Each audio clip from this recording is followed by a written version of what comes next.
आज जो हम कहानी सुनेंगे वो है एक बेबी एलिफेंट की कहानी। छोटा सा बेबी। और वो कहाँ रहता था? अफ्रीका के जंगलों में।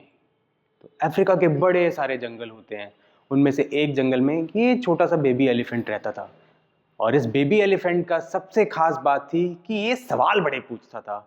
ये कैसे हुआ, वो कैसे हुआ, तारे इतने सारे क्यों हैं, तारों का कलर वाइट क्यों है, सूरज सुबह क्यों निकलता है, खाने में आज क्या बनेगा। इस तरह से बहुत सारे सवाल पूछता रहता था।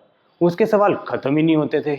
और ये पता है, बेबी एलिफेंट जो था ना, इसकी जो नोज थी वो इतनी सी थी, छोटी सी, छोटी सी, जैसे मेरी है ना, छोटी सी, इतनी सी थी। एलिफेंट की नोज इतनी छोटी सी थी, वो सिर्फ ऐसे थोड़ा सा जुकाम आए तो छींक मार ले, उसकी पीठ पे कोई चींटी चल रही हो उसको भी नहीं हटा सकता। और इतने सारे सवाल पूछता है छोटा सा बेबी एलिफेंट, छोटी सी नोज उसकी है। फिर क्या हुआ, एक दिन वो गया और उसने अपने एक अंकल से पूछा। अंकल था ऑस्ट्रिच। ऑस्ट्रिच अंकल से पूछा, ऑस्ट्रिच अंकल, अंकल आपकी टेल पे इतने सारे फेदर क्यों हैं, फेदर क्यों हैं? ऑस्ट्रिच अंकल ने उसको देखा और एक चपटा मारा, वो निकल गया वहां से। ऐसे चलते चलते फिर एक जगह और रुक गया। अंकल, अंकल, ये वाटरमेलन का जूस ऐसे ही क्यों टेस्ट करता है, हैं? अंकल ने उसको देखा, एलिफेंट ने उसको देखा, एक और चापटा पड़ा उसको, निकल लिया। वो ऐसे कितने सारे सवाल पूछता रहता था, लेकिन सब लोग उसको कभी इधर से कभी उधर से मार के साइड कर देते थे। उसके सवालों का कोई जवाब ही नहीं देता था। इतने सारे सवाल लेके जाए कहां हूं। फिर फाइनली एक दिन सब डिनर टेबल पे बैठे हुए थे। जब बेबी एलिफेंट ने ये पूछा कि what does crocodile have for dinner, किसी ने उस बात का जवाब नहीं दिया। सब ने उसे फिर से स्पैंक किया। बेबी एलिफेंट को बिल्कुल अच्छा नहीं लगा। बेबी एलिफेंट वहां से निकला। फिर वो अपनी एक बर्ड से मिला। वो बर्ड उसकी दोस्त थी, कोलो कोलो बर्ड। उसने कोलो कोलो बर्ड को बोला कि मेरे को कोई बताता ही नहीं है कि what does crocodile have for dinner. कोलो कोलो बर्ड बड़ी स्वीट सी थी। उसने पूछा, देखो ऐसा करो, तुम लिम्पोपो रिवर पे जाओ और तुम खुद पता करो कि क्रोकोडाइल क्या खाता है डिनर में। बेबी एलिफेंट ने डिसाइड किया कि मैं जाऊंगा। चल पड़ा साथ में, और वो जाके ग्रेट लिम्पोपो रिवर के पास पहुंच गया।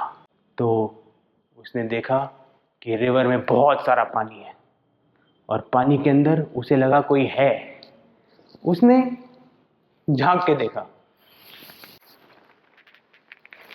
उसने देखा क्या है।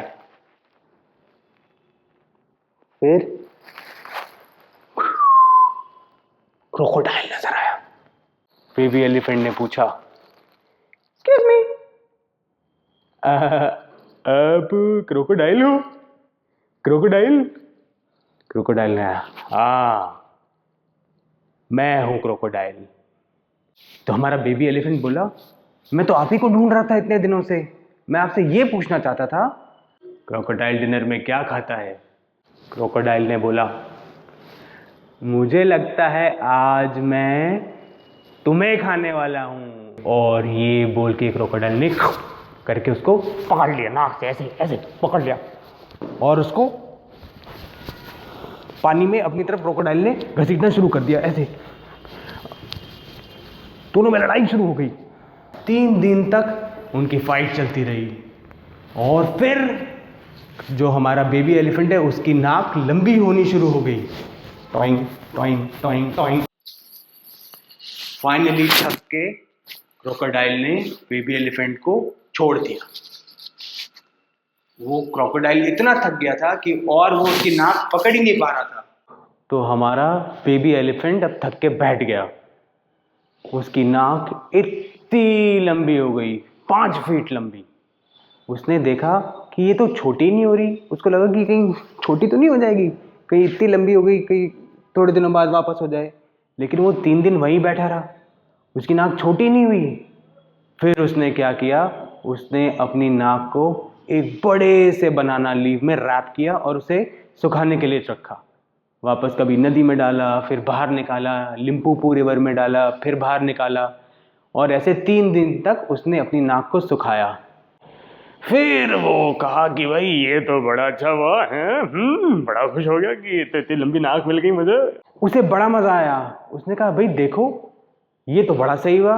अब अगर मुझे फ्रूट खाना होता है तो मैं अपनी नाक ऐसे लंबी करता हूँ, फ्रूट तोड़ता हूँ पेड़ से और मुंह में डाल लेता हूँ, और मजा आ जाता है। अब मुझे वेट नहीं करनी पड़ती किसी चीज के लिए। अगर मुझे घास खानी है तो अपने में लंबी सी नाक नीचे ले जाता हूँ, घास को ले लेता हूँ, वापस मुंह में डाल लेता हूँ और फिर मस्ती से चल पड़ता हूँ। और वो चलता रहा चलता रहा चलता रहा। अब वो पहुंचा अपने घर। घर वालों ने कहा आओ आओ आओ, आज कौन सा सवाल पूछोगे, पूछो पूछो, तुम हमसे अपने सवाल पूछो और हम फ्लिक करके तुम्हें एक स्पैंकिंग करेंगे। तो उसने कहा नहीं, मैं अब तुमसे कोई सवाल नहीं पूछूंगा, और अगर तुम स्पैंक करोगे तो ये मेरी नाक देखो, मैं तुम्हें स्पैंक कर दूंगा इससे। तो सबने सोचा हैरानी से कि अरे ये इसकी नाक इतनी लंबी कैसे हो गई, ये क्या हुआ इसको। उन्होंने पूछा कि भाई ये क्या हुआ तुझे। तो उसने बोला मैं तो क्रोकोडाइल के पास गया था पूछने कि what does crocodile eat for dinner, और क्रोकोडाइल ने मुझे ये दिया, उसने मेरी नाक इतनी लंबी कर दी। तो सबको लगा कि भाई ये तो बड़े काम की चीज़ हुई, सब बड़ा खुश हुए कि इस नाक का इतना सारा यूज़ देख के कि हमें इतनी सारी कूल चीज़ें को करने को मिली उस नाक से। तो सब ने कहा भाई हम भी जाके लेकर आएंगे, हम भी लिम्पोपो रिवर जाएंगे और वहाँ से नई नाक लेकर आएंगे। लेकिन जब ये सब हो रहा था, हमारा बेबी एलिफेंट सबको तंग कर रहा था, सबसे मज़े कर रहा था, लेकिन जो उसकी बर्ड फ्रेंड थी, कोलो कोलो बर्ड, कोलो कोलो, उस कोलो कोलो बर्ड का उसने बहुत ध्यान रखा। किसी को भी उसने कोलो कोलो बर्ड को तंग करने नहीं दिया, क्योंकि कोलो कोलो बर्ड वो थी जिसने उसको ये रास्ता दिखाया था कि बेबी एलिफेंट तुम अपने आप जाओ और पता करो what does crocodile eat for dinner. ये सुन के सारे के सारे जितने उसके फैमिली थे, जितने फ्रेंड्स थे, सब लिम्पोपो रिवर गए, सब के सब लिम्पोपो रिवर गए, और वहाँ से सब क्रोकोडाइल से पूछे कि what does crocodile have for dinner. सारे क्रोकोडाइल ने शायद सबकी नाक पकड़ ली हो, और सबकी नाक तभी से इतनी लंबी है। तो आज हम जितने एलिफेंट्स देखते हैं उन सबकी नाक इतनी लंबी है। तो बताओ what does crocodile eat for dinner. Bye bye.